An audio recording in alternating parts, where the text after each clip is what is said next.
Adam और ewe के दो बेटे थे, कैन और हाबिल। कैन बड़ा था।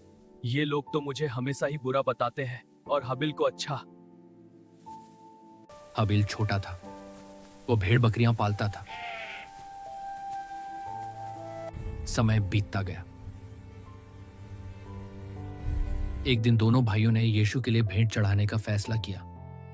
हाबिल अपनी भेड़ों में से सबसे अच्छी, सबसे स्वस्थ भेड़ लेकर प्रभु, आप मेरी भेंट को स्वीकार करें। कैन भी खेत से अनाज लेकर आया, लेकिन उसके दिल में इज्जत कम और घमंड ज्यादा था।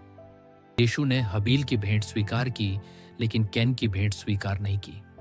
बस यही बात कैन को अंदर से जलाई। मेरी भेंट स्वीकार क्यों नहीं करी? उसका चेहरा बदल गया, आंखों में गुस्सा भर गया। हाबिल ने प्यार से कहा, यहाँ क्यों आए हो भाई? अगर तुम अपनी भेंट दिल से प्रभु को दोगे तो वो जरूर स्वीकार करेंगे। ने उसकी बात नहीं मानी। उसके दिल में जलन बैठ चुकी थी। एक दिन कैन अपने भाई हाबिल को खेत में ले गया। चारों तरफ सन्नाटा था। वहां गुस्से और जलन में अंधा होकर कैन ने अपने ही भाई हाबिल को मार डाला। तुम्हारा भाई हाबिल कहाँ है? मुझे नहीं पता। क्या मैं अपने भाई का रखवाला हूँ?